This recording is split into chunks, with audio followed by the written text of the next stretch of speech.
We now return to Measure It on Modern Marvels. Hourglasses use the flow of sand to measure time. Early sailors needed them to successfully navigate the seas. In discovery of the New World, sailing across the ocean was an important endeavor, and it was important not to get lost on the way. And it turns out that latitude, distance north and south, was fairly well measured by tracking the sun. But longitude, the distance across the ocean, was a challenge. To find longitude, sailors needed a portable timepiece to calculate their position at sea. And pendulum clocks of the day couldn't operate without a stable surface.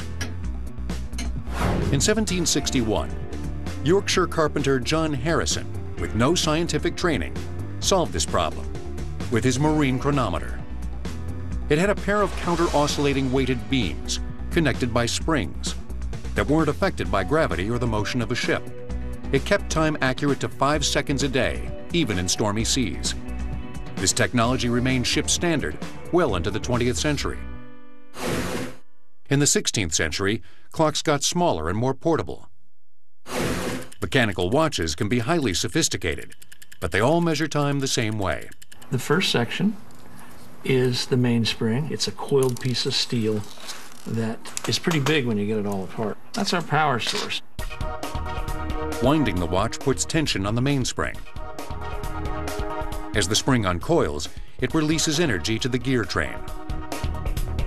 The gear train transmits this energy to the balance wheel, which oscillates back and forth.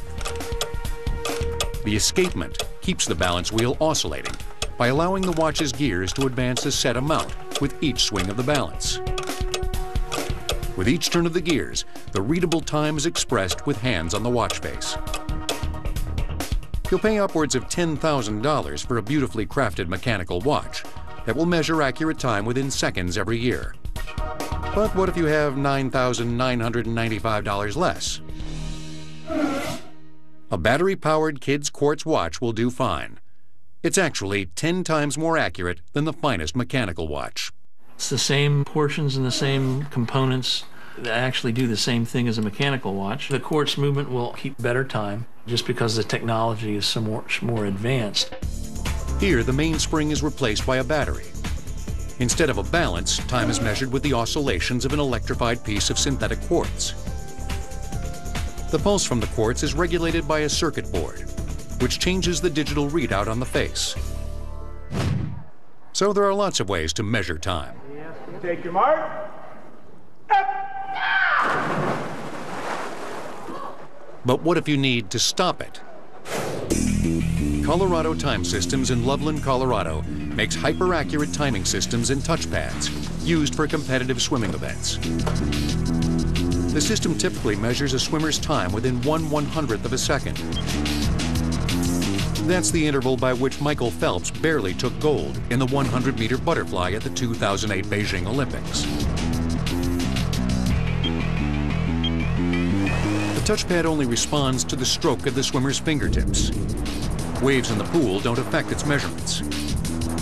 Results this infallible have only been recorded since the mid-1980s. The early days, swimming was judged by humans. They were eyeballing the finish and declaring winners, and you would have a number of judges each picking place. Then timing came along and manual stopwatches were used. But humans make mistakes. The timing system is now a fully automatic timing system. The start is picked up electronically when the referee hits the horn and the strobe light goes off. As the swimmer touches the wall, we will record the exact time that that touch came in. The pad is essentially a large switch.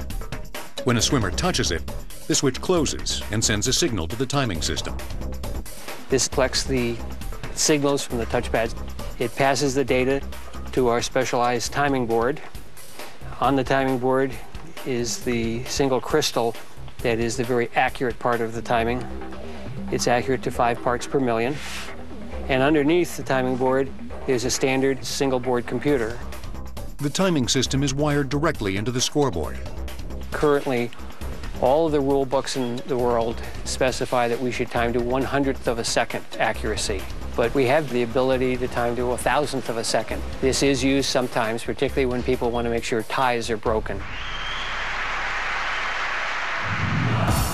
A timer can help calculate a swimmer's speed. But how do you measure speed in a plane? In a car? Or outside of a car? A jiffy is an actual unit of time. Computer scientists say it's about 1/100th of a second. Electrical engineers clock it at around 1/60th of a second. But physicists view it as the time light takes to travel the radius of an electron. Measure It will return on Modern Marvels.